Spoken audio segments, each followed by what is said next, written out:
প্রিয় শিক্ষার্থীরা, আজকে আমরা অতি সহজেই সূত্রের সাহায্যে বর্গ নির্ণয় করতে যাচ্ছি। সূত্রের সাহায্যে বর্গ নির্ণয় করতে পারবা অতি সহজে। শুধুমাত্র দুইটা সূত্র তোমাদের জানতে হবে। একটা হচ্ছে a প্লাস b এর হোল স্কয়ার সমান square plus 2ab plus b square. দ্বিতীয়টা হচ্ছে a মাইনাস b এর whole square square minus 2ab plus b square. So দেখা যাক কিভাবে আমরা সূত্রের সাহায্যে বর্গ নির্ণয় করতে পারি।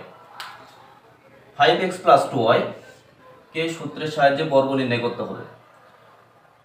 খেয়াল করতে হবে, আমরা যখন 5x প্লাস 2y কে সূত্রের সাহায্যে বর্গ নির্ণয় করব তখন দেখতে হবে এটা প্লাসের সূত্রের মধ্যে পড়ছে না মাইনাসের সূত্রের মধ্যে পড়ছে। যদি প্লাসের সূত্রের মধ্যে পড়ে তাহলে আমরা এই সূত্রটা প্রয়োগ করব। কিভাবে বুঝবো? যখন 5x এবং 2y এর মাঝে প্লাস থাকবে তখন আমরা প্লাসের সূত্রটা প্রয়োগ করব। যেহেতু এখানে 5x প্লাস 2y আছে সেহেতু আমরা a প্লাস b এর হোল স্কয়ারের সূত্র দিয়ে অঙ্কটা সমাধান করতে পারবো অথবা এর মানটা বাইর করতে পারবো। এখন খেয়াল করতে হবে, আমরা এইভাবে লিখব 5x প্লাস 2y এর হোল স্কয়ার। যেহেতু সূত্রে এখানে হোল স্কয়ার আছে আমরা দিয়ে নেব। এবার এটাকে আমরা a ধরবো, এটাকে আমরা কি ধরবো? b। তাহলে সহজেই a এর স্থলে 5x, b এর স্থলে 2y ধরে আমরা এই প্যাটার্নটা ব্যবহার করে সূত্রের সাহায্যে বর্গ নির্ণয়টা করতে পারবো।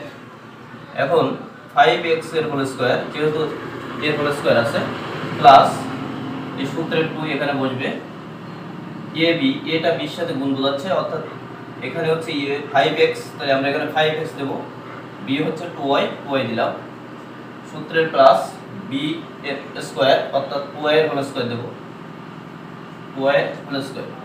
এবার খেয়াল করতে হবে, এখানে 5x এর হোল স্কয়ার অর্থাৎ 5টা দুইবার গুণ হবে। 5 এর সাথে 5 গুণ করলে 5 গুণ করলে অর্থাৎ 5 5 25 25, তাহলে 25x গুণ x অর্থাৎ x স্কয়ার। আমরা জানি পাওয়ারে পাওয়ারে গুণের সময় যোগ হয়, এজন্য x স্কয়ার, তাহলে 5 ও 25x স্কয়ার প্লাস এখানে একটা আরেকটার সাথে কি বোঝাচ্ছে? গুণ বোঝাচ্ছে, অর্থাৎ 5 দুনো 10, 10 দুনো 20, অর্থাৎ 20 x এবং y প্লাস ঠিক সেম নিয়মে এভাবে গুণ করব, 2 এর সাথে 2 গুণ করব, তাহলে 4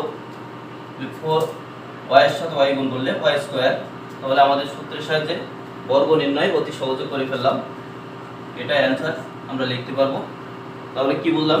যখন আমাদের প্লাস মাঝে থাকবে তখন প্লাসের সূত্র প্রয়োগ করব, যখন প্লাস মাইনাসটা মাঝে থাকবে তখন আমরা মাইনাসের সূত্রটা প্রয়োগ করে সহজেই সূত্রের সাহায্যে বর্গ নির্ণয় করতে পারবো।